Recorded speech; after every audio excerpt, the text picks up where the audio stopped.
Jom kita borak santai, Sat.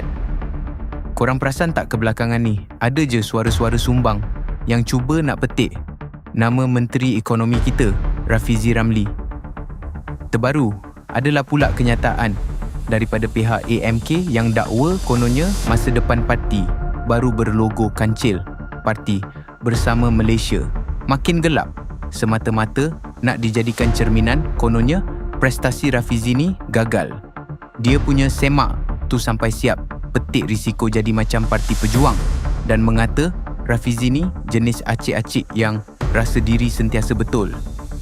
Kelakar kan?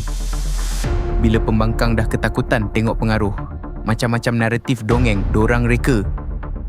Tapi jom kita guna logik akal kejap, tolak tepi kejap segala drama politik dorang tu. Hakikatnya, dorang yang bising ni sebenarnya gelabah sebab tak mampu nak tandingi kepintaran formula dan strategi berstruktur Rafizi. Nak urus ekonomi negara bukan macam petik jari terus kaya raya.